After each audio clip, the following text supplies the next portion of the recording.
was house sitting for my grandma one weekend while she went to Florida with some of her church friends. I was sleeping in the guest bedroom next to her room. The guest bedroom always had two twin beds inside of it that my brother and I would sleep in when we had sleepovers at our house.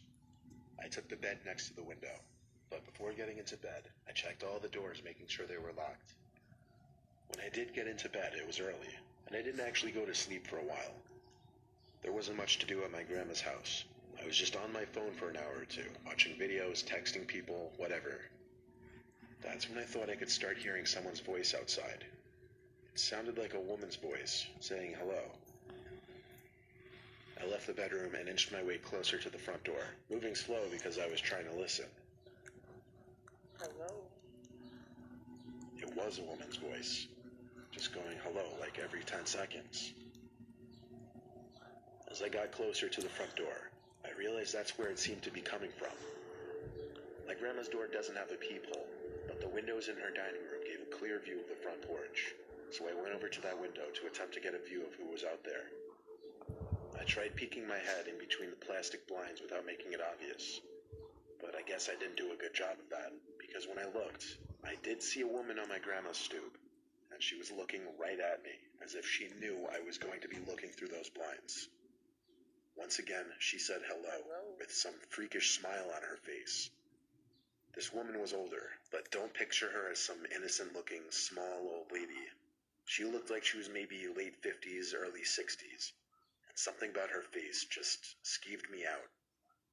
I moved away from the window and thought, maybe it was one of my grandma's friends. It was midnight, though. Why would anyone come to the door this late? And why wouldn't she knock or ring the bell? Why was she just standing out there going hello over and over? I was genuinely unsettled. I just went back to the guest bedroom and shut the door.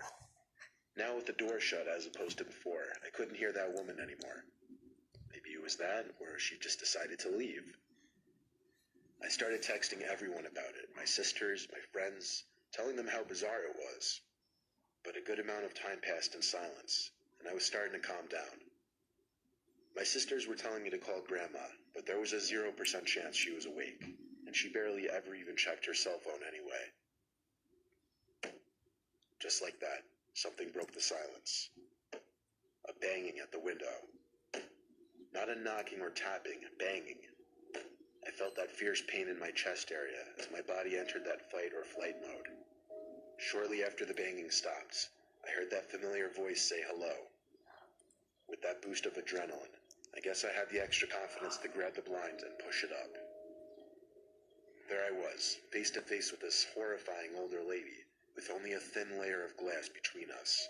I screamed at her smiling, gross face, "I'm calling the cops." I pulled the blind back down and ran back outside to the living room. I looked around the house, then ran upstairs to box myself into the upstairs guest bedroom. I didn't want to actually call the cops. I don't know why. I wanted to just wait it out. I crawled into the bed in the upstairs guest bedroom and tucked myself under the covers.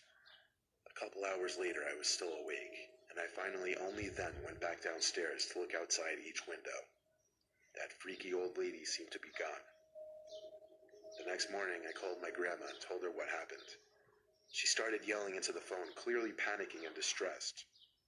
She told me how a few days earlier, she was being watched in the grocery store by some woman about 10 years younger than her, who just kept smiling at her for no reason.